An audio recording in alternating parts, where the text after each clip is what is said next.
پاکستان کے field marshal Asim Munir اور ایرانی وزیر خارجہ عباس عراقچی کے درمیان مذاکرات کا پہلا دور مکمل ہو گیا۔ دونوں رہنماؤں کے درمیان تفصیلی بات چیت آج دوبارہ ہوگی۔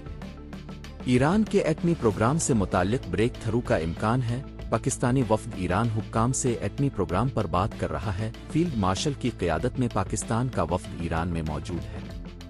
پاکستان کا اعلیٰ سطح وفد فیلڈ مارشل سید عاصم منیر کی قیادت میں گزشتہ رات تہران پہنچا۔ ایرانی وزیر خارجہ عباس عراقچی نے ایئرپورٹ پر گرم جوش استقبال کیا۔ اعلیٰ سطح پاکستانی وفد میں وزیر داخلہ محسن نقوی بھی شامل ہیں۔ ISPR کا کہنا ہے فیلڈ مارشل کا دورہ امریکہ اور ایران کے درمیان ثالثی کی کوششوں کا حصہ ہے۔ فریقین کو پھر مذاکرات کی میز پر لانے کی کوششیں بھی جاری ہیں۔ ایران امریکہ مذاکرات کا اگلا دور بھی اسلام آباد میں متوقع ہے۔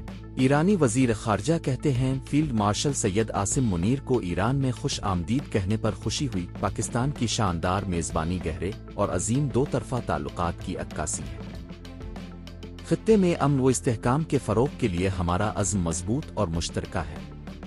ایرانی وزارت خارجہ کے ترجمان اسماعیل بقائی نے کہا کہ پاکستانی وفد کا دورہ اسلام آباد مذاکرات کا تسلسل ہے۔ پاکستان تنہا ثالثی کا کردار ادا کر رہا ہے۔ اسلام آباد مذاکرات کے بعد سے پیغامات کا تبادلہ جاری ہے۔ ایران اور امریکہ میں پاکستان کے ذریعے پیغامات کا تبادلہ ہو رہا ہے۔ اب مذاکرات مکمل جنگ بندی کے لیے ہوں گے۔